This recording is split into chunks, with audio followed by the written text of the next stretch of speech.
and ready and willing and able to help. With all due respect, this is the United States of America. There's so many. Where are you from? I'm WSBN Channel 7. Okay. My name is Vanessa McGee. Great, thanks. United States of America. So many people are being robbed. There's due process. This is wonderful, this dog and pony show, but there's American citizens who are being deported. They show their birth certificates, they show their passports, they show their IDs, and a lot of the work being done is a little sloppy. Well, first of all, I'll let ICE handle that accusation that you're making, that they're deporting American citizens who are showing birth certificates and all that.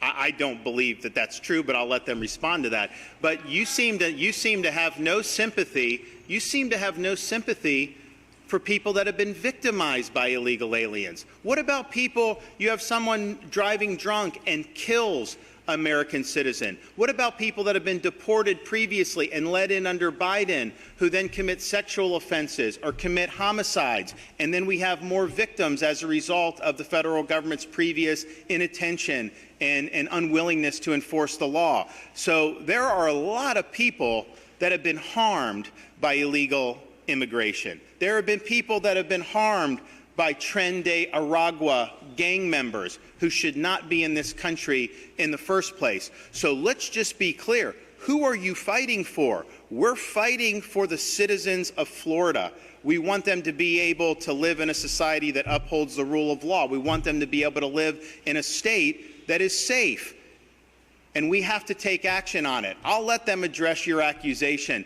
But the notion that somehow this is America, therefore we're supposed to have an open border, we're not supposed to enforce immigration laws, we're supposed to just sit on our hands when Biden let in 7 or 8 million people illegally into the country? No, that is not responsible. That is not what our citizens elected us to do. So we're in this fight. I think a lot of these narratives that I hear, to me, just instinctively, I think they're fake narratives because I've seen it happen so many times. But I will let folks at ICE respond to your accusation. Well, the first thing I'll say is that I think the governor's words really stand on their own.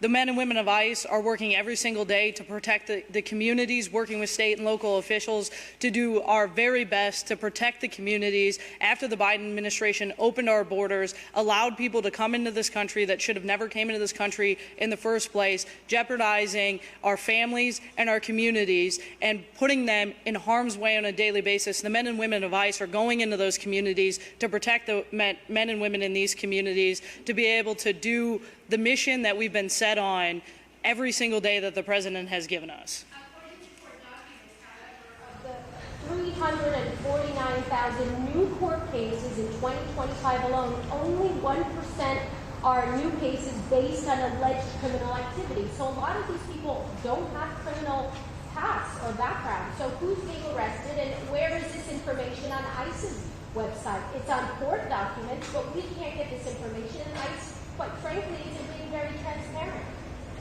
Look, I'll stand by the fact that if you're in this country illegally, you are a criminal. You will be deported. You will have the opportunity to be able to come back into this country through the correct immigration processes. We're working through those every single day, but our #1 goal is to keep the American people safe from the criminals that are walking in this country that should have never been let through in the first place.